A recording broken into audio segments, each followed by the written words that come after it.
Welcome back to the stillness. Take a deep breath.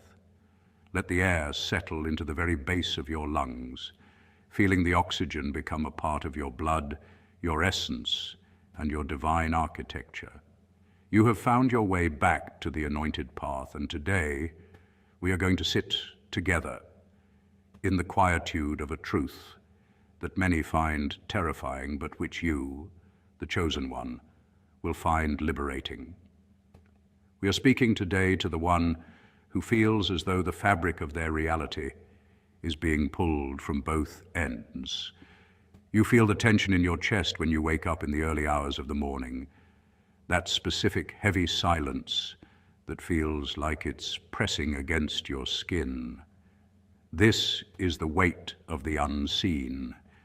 It is a spiritual atmospheric pressure that only those with a specific frequency can detect. You look at your life and you see what looks like a series of unfortunate events. You see the loss of friendships that you thought were foundational. You see the sudden, inexplicable roadblocks in your career or your creative pursuits.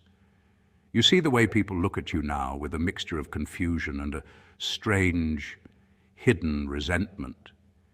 It feels as though life is tearing you up, piece by piece, layer by layer. But I want you to lean into this moment of perceived destruction. I want you to understand that a seed must be torn open by the pressure of the earth before it can ever reach for the sun. The tearing is not an act of violence from the universe. It is an act of liberation. There is a person in your life, perhaps someone from your past, perhaps someone currently standing in the shadows of your social circle, who is watching this process. They see the tearing and they misinterpret it. They see your struggle and they think it is their get back. They believe that the universe is finally punishing you for your light, or that your ego is finally being humbled. They watch with a calculated, quiet satisfaction, waiting for the moment you finally break. But what they don't understand, what their low-frequency perception cannot grasp, is that they are watching a metamorphosis that they could never survive. They see the struggle of the caterpillar, but they are entirely blind to the formation of the wings. They are waiting for a collapse, but they are about to witness a coronation. This is why they cannot handle the true get back. The true spiritual retaliation is not you winning a worldly argument or gaining a temporary material victory. The true get back is your complete and total transformation into a being that they no longer have the frequency to even interact with. You are becoming a ghost to their world, and that is the most terrifying thing a person can witness. Let us now move slowly, with great care and sobriety, through the 7 pillars of this spiritual expansion.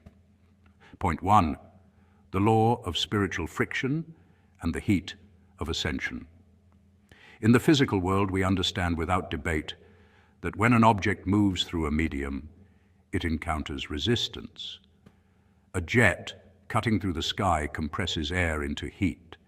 A submarine pushing through the deep feels the crushing pressure of water, and even a simple hand moving through a river creates drag. Resistance is not a punishment. It is proof of motion. In the spiritual realm, the medium you move through is not air or water, but the collective consciousness of the world itself. Most people move in perfect synchronization with this medium. They think what they are conditioned to think, desire what is placed before them, and vibrate at a frequency of survival, fear, distraction, and shallow comfort. Because they drift with the current, they experience little friction. Their lives appear smooth, predictable, and calm, but this smoothness is the stillness of a stone resting at the bottom of a stagnant pond, untouched because it never dares to rise. You, however, have been activated. Your frequency has begun to elevate. beyond the baseline of conformity. You are no longer drifting horizontally with the stream. You're ascending vertically through layers of density that most never challenge. That upward movement creates spiritual heat. This heat is what you experience as life intensifying, relationships straining, patterns collapsing and illusions breaking apart. It feels like being torn open, but what you are feeling is friction, the unavoidable consequence of a soul accelerating upward through a heavy atmosphere designed to keep consciousness low and manageable. Think of a spacecraft re-entering or breaking through atmospheric layers. To an outside observer, it looks like destruction. It glows, burns, and shakes violently, appearing as if it is being consumed by fire. Yet that fire is not destruction, it is protection and transformation. Without that burning, the destination is unreachable. In the same way, the tearing you feel is not meant to destroy you. It is the combustion of excess weight, the incineration of identities, beliefs, and attachments that were formed by the world, but were never aligned with your true nature. Those watching you misinterpret the glow. They assume you are failing, suffering, or losing control because they have never felt the fire required to leave the lower atmosphere of conformity. They do not realize the flames are only consuming what does not belong to you. This friction is not accidental or cruel. It is a factual necessity of spiritual rank. Higher altitude demands thinner air, greater pressure, and stronger resistance. When the pressure intensifies, do not ask for it to stop. Ask for the strength to maintain your velocity. The real separation occurs quietly. They remain anchored in the cold, still pond, while you evolve into something that draws power directly from the sun. Point 2, the silent separation of the wheat and the geometry of loss. We often speak of loss as if it were a punishment, a subtraction, a cruel narrowing of life, but in the experience of a chosen one, loss is not accidental, and it is not malicious. It is geometric, precise, and necessary. Your life is not randomly unraveling. It is being reshaped into a vessel with a specific volume, purpose, and resonance, and that vessel cannot contain the jagged edges of mismatched souls, misaligned intentions, or borrowed identities. What feels like tearing in your relationships is not rejection. It is divine sifting. Picture a massive sieve being shaken with force. The motion is violent, unsettling, and loud. Everything inside seems to be under threat, yet the shaking is not meant to destroy what is valuable. Its sole function is discrimination, to separate substance from debris, essence from excess. The dust falls first, then the pebbles, then the fragments that never belonged. What remains is heavier, rarer, and truer. The people leaving your life right now are not evidence of your failure. They are proof that the process is working. They were placeholders, companions, for a former version of you who could still fit into smaller definitions, lower tolerances, and crowded rooms. That version no longer exists, and so neither can they. To the outside observer, this looks like loneliness. They see your circle shrinking and misinterpret refinement as loss. They whisper that you are isolated, weakened, and finally being handled. They do not understand that contraction precedes elevation. They cannot see the spiritual geometry unfolding beneath the surface, the way fewer connections are creating stronger currents, or the way silence is amplifying your signal to the source. As your circle tightens, your alignment deepens. Space is not being emptied, it is being prepared. What is being cleared is not companionship, but interference. The onlooker cannot comprehend this because their identity is fused to noise, applause, and constant reflection through others. Their sense of self collapses without witnesses. So when they look at you standing alone, they project their greatest fear onto your life and call it loss. What they do not realize is that the solitude you are walking through is not empty. It is pregnant, charged, and alive with presence. It is the silence in which instruction is given, power is restored, and truth finally has room to speak. You are being torn, yes, but not shredded. You are being stretched, not broken, and that distinction is everything. Your ability to remain whole without external validation is a psychological and spiritual feat that unsettles those who depend on crowds to feel real. On a subconscious level, they recognize that if their mirrors disappeared, they would vanish with them. But you are discovering something far more dangerous and divine, that your essence does not dissolve in solitude. It clarifies. While they cling to echoes, you are standing in direct communion. While they mistake numbers for connection, you are learning resonance. And in this refinement, in this misunderstood narrowing, you are not fading from relevance. You are coming into focus. You are only just beginning to be seen by the only eyes that were ever meant to see you. Point 3, the weight of the unseen rank and the burden of authority. There is a lesser-known spiritual fact regarding the rank of a soul, and it operates with a precision that mirrors the strict hierarchies of a disciplined military order.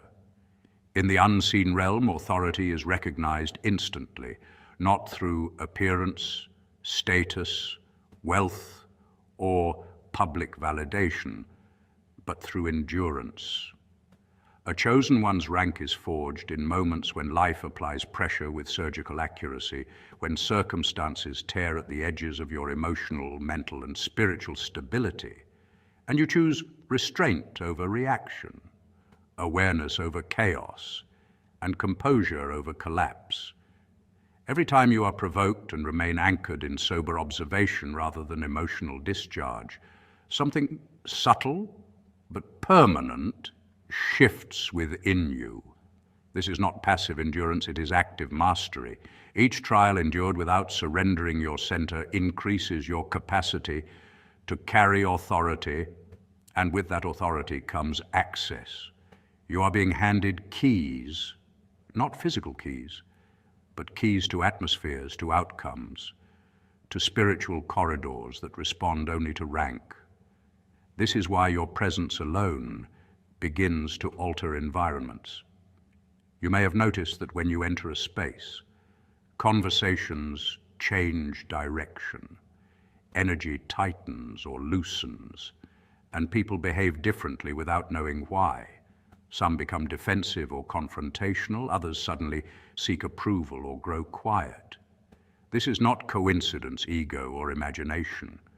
Your rank is speaking to their nervous systems and their spirits long before words are exchanged. Authority announces itself silently. The pressure you feel in your life is not punishment. It is responsibility. Rank carries weight. To hold light in a world that prefers dimness is not a gentle assignment. The burden you feel is the cost of influence, because light exposes what darkness survives by concealing. The tearing you have endured is not damage, it is expansion. Your spirit is being stretched to carry a volume of authority that your former self could not sustain. This is the uncomfortable phase where structure must change before strength can be expressed. You are being trained to carry weight not only for yourself but for others, entire territories of influence, prayers, and outcomes that require someone with sufficient spiritual gravity to stabilize them. This is why your life has felt heavy, delayed, or misunderstood. From the outside, it appears as though you are struggling. Those observing you from a limited lens believe they are witnessing your decline, your unraveling, or your failure. In truth, they are watching your promotion. They see the strain and assume weakness, because they have never carried anything of this magnitude. They do not realize that the pressure currently shaping you would collapse them instantly. Their moment of disbelief, their silent "get back," arrives when they finally sense that something has shifted beyond their reach. They become uncomfortable not because you changed your behavior, but because your access changed. Doors respond to you now that they cannot even perceive. While they remained occupied with surface-level pursuits, you were being introduced to depth, to responsibility, to dominion over spaces that require maturity, restraint, and inner order. Your life is not falling apart, it is being reorganized. Old supports cannot hold new weight. Old patterns cannot sustain new authority. What feels like loss is structural adjustment. What feels like isolation is recalibration. What feels like exhaustion is the nervous system learning to carry power without distortion. This phase is not asking you to fight harder or prove anything. It is asking you to remain steady, to trust the process, and to recognize that the very weight you are enduring is the evidence of your elevation. You are not being tested for destruction. You are being prepared for stewardship. Point 4. The mystery of the broken vessel and the alabaster reality. In many ancient spiritual traditions, the most valuable substances were never displayed openly or poured out casually. They were sealed inside vessels that had to be broken before their worth could ever be known. And the alabaster box stands as one of the clearest symbols of this truth, because the value was never in the container, never in the polished exterior or the intact appearance, but entirely in the oil hidden within. And as long as the vessel remained whole, the fragrance remained trapped, unused, unknown, unexperienced by the room around it. It was only through the tearing of the seal, the violent cracking of what once appeared perfect, that the aroma was finally free to fill the atmosphere. And this is not a metaphor meant to romanticize pain, but a spiritual law meant to explain it. Your life is the alabaster box, and the tearing you are experiencing now, the heartbreak that rearranged your emotional world, the loss of reputation that stripped away how others once perceived you, the financial unraveling that dismantled your sense of control, is not punishment or abandonment, but the precise moment when the outer shell you spent years constructing is finally giving way. You built that shell carefully, layer by layer, to survive, to appear strong, to look complete in the eyes of others, believing that wholeness was your protection. But the divine does not require your appearance of strength. He requires access to your essence. And as long as the vessel remains unbroken, the essence cannot move. What feels like destruction is actually release, because the divine economy does not elevate containers, it magnifies contents. And the pressure you feel now is not designed to crush your identity, but to expose what has been hidden beneath it all along. The observers around you expected something else entirely. They expected that when life broke you open, bitterness would spill out, that resentment would be the dominant scent, that anger, blame, and victimhood would flood the room. Because that is what normally leaks from broken vessels, but instead, something far more unsettling is happening. You are releasing peace where chaos should be, gratitude where grief should dominate, and a terrifyingly calm sobriety where emotional collapse was predicted. This is what confuses those watching you. Their psychological framework cannot process a person who becomes gentler under pressure, clearer under loss, and quieter under attack, because they rely on predictable reactions to validate their own worldview, and your response disrupts that entire system. They see the cracks in your life clearly, but they cannot reconcile those fractures with the light pouring through them. And it unsettles them deeply that you appear more grounded, more luminous, more centered in what looks like brokenness than they feel in what they call completeness. This is not accidental, and it is not poetic exaggeration. This is the factual reality of the chosen one path, where breaking is not a detour but a demonstration, not a setback but a signal, because what is released under pressure reveals the true source of what sustains you. Your breaking becomes your greatest testimony, not because pain is holy, but because what emerges from you proves that your strength does not originate from circumstances, status, or control, but from something far beyond this world. And this is why your life becomes a living message without words, a fragrance that cannot be faked, marketed, or manufactured. The kingdom does not advance through untouched vessels. It advances through those who have been broken open and still release peace, because that is the undeniable evidence that what lives inside you is not of this world, cannot be replicated by it, and cannot be destroyed by it. Point 5, the inability of the enemy to mimic the peace. We live in a world of mirrors and mimes, a world where surfaces are endlessly copied and appearances are rehearsed until they feel real. And within this world, the adversary, whether you understand it as an external force, a collective psychological shadow, or the unintegrated fear of others, has become extraordinarily skilled at imitation. It can mimic wealth by displaying symbols without substance. It can mimic talent by repeating techniques without understanding, and it can even mimic happiness by arranging moments that look joyful but collapse the moment pressure is applied. Yet there is one thing it cannot reproduce, one frequency it cannot counterfeit, and that is the peace of a chosen one who is being torn apart and yet remains inwardly still. This peace is not loud, it is not performative, and it is not the brittle optimism sold as positive thinking. It is a sober, grounded peace that has been earned through exposure to pain rather than avoidance of it. It is the peace of someone who has stood at the edge of the abyss, felt its pull, examined its emptiness, and realized that the abyss has no authority over their inner center.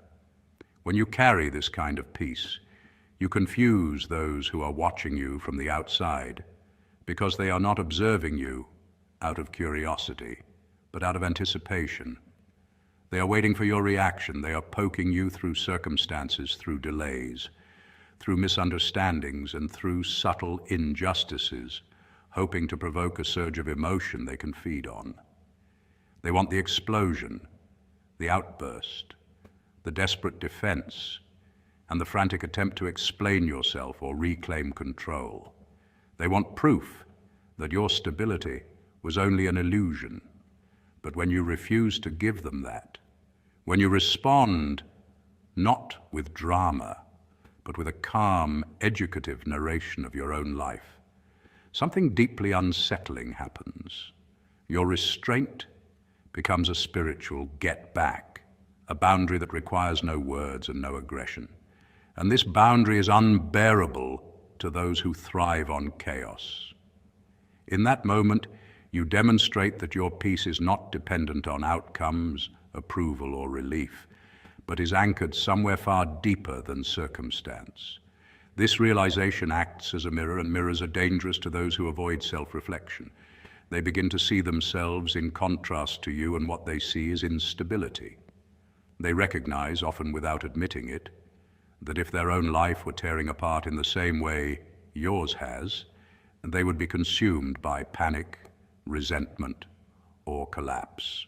Your calm becomes an unspoken judgment, not because you are judging them, but because truth naturally exposes what is false. Your stability highlights their lack of foundation, and this is why your peace agitates them more than anger ever could. Anger validates their worldview. Peace dismantles it. They cannot handle your composure because it proves that you are anchored in a reality they cannot access, a reality built on inner alignment rather than external control. This is why the chosen one's path often involves being misunderstood, provoked and quietly tested, because the world is attempting to verify whether your peace is real. Each time you remain centered, you confirm that it is. Each time you choose stillness over reaction, you move further beyond imitation and deeper into authenticity. And eventually those who cannot access this reality will either retreat in discomfort or reveal themselves in desperation.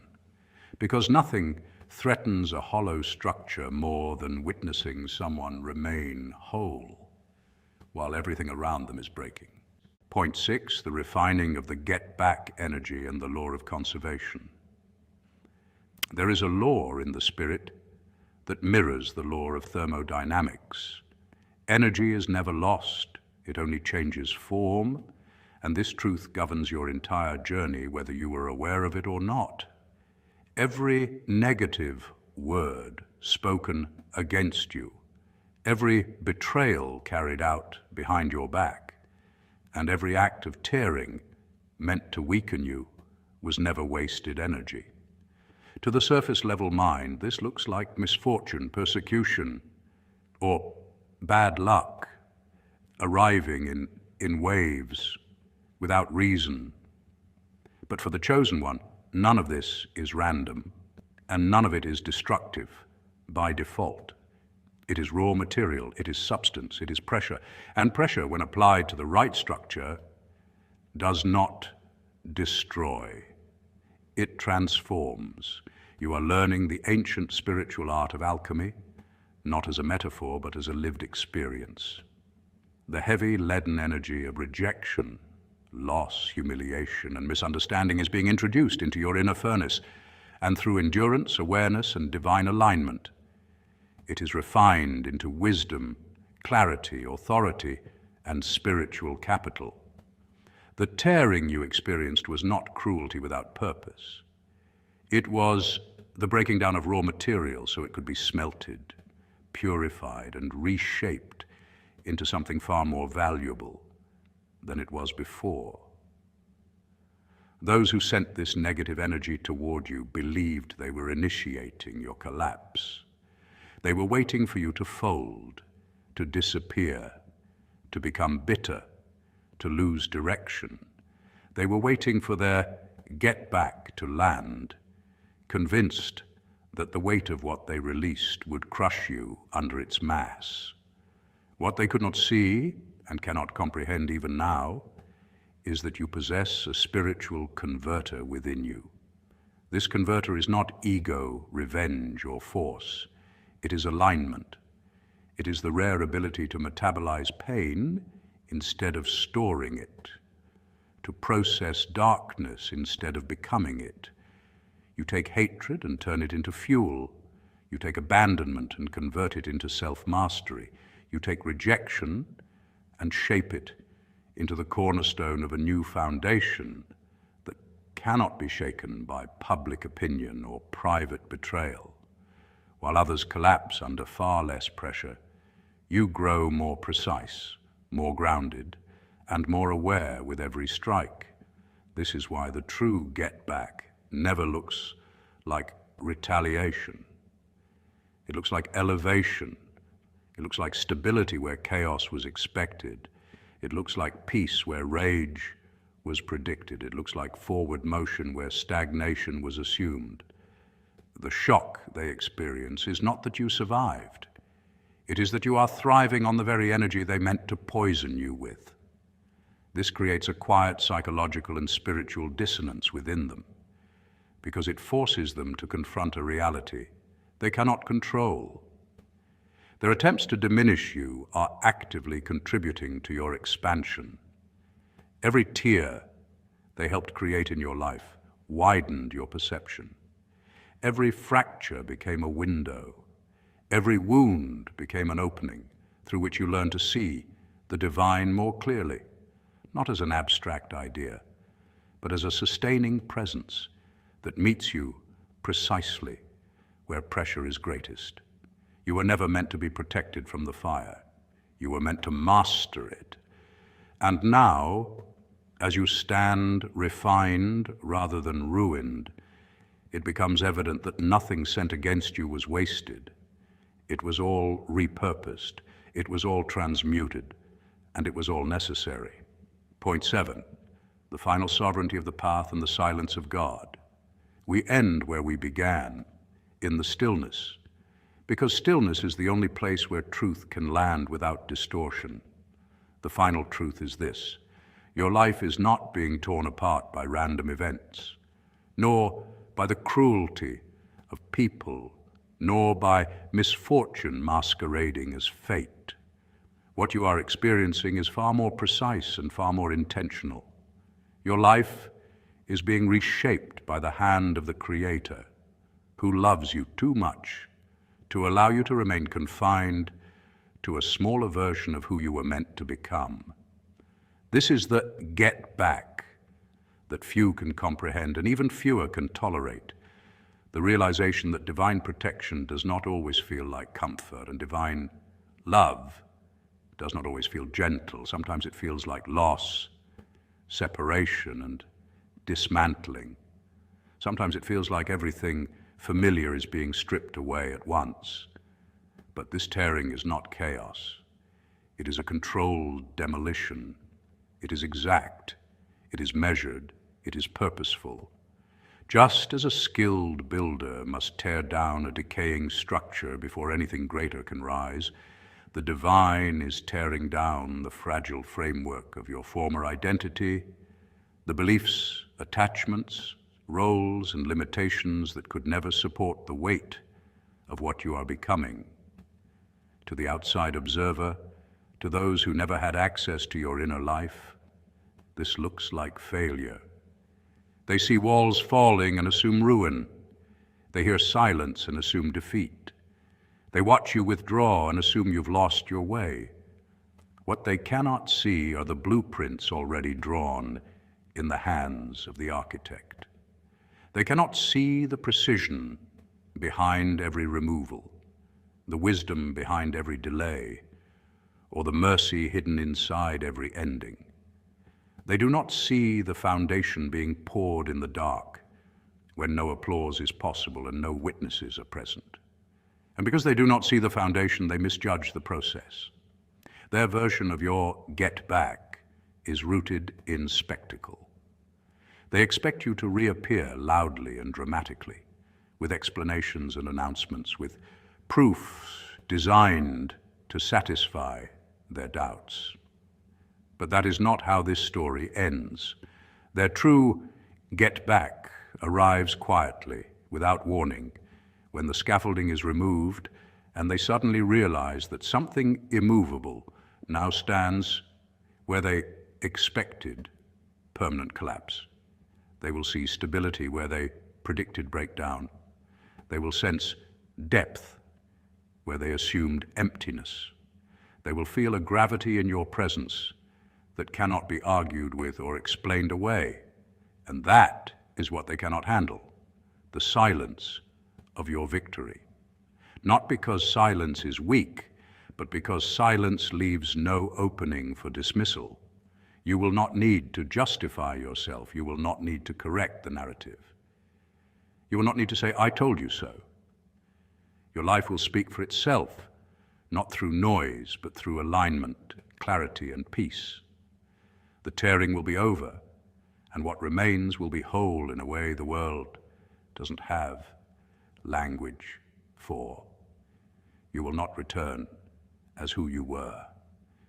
You will emerge as someone integrated, grounded, and internally free, someone whose strength does not announce itself and whose authority does not need permission. Stay here.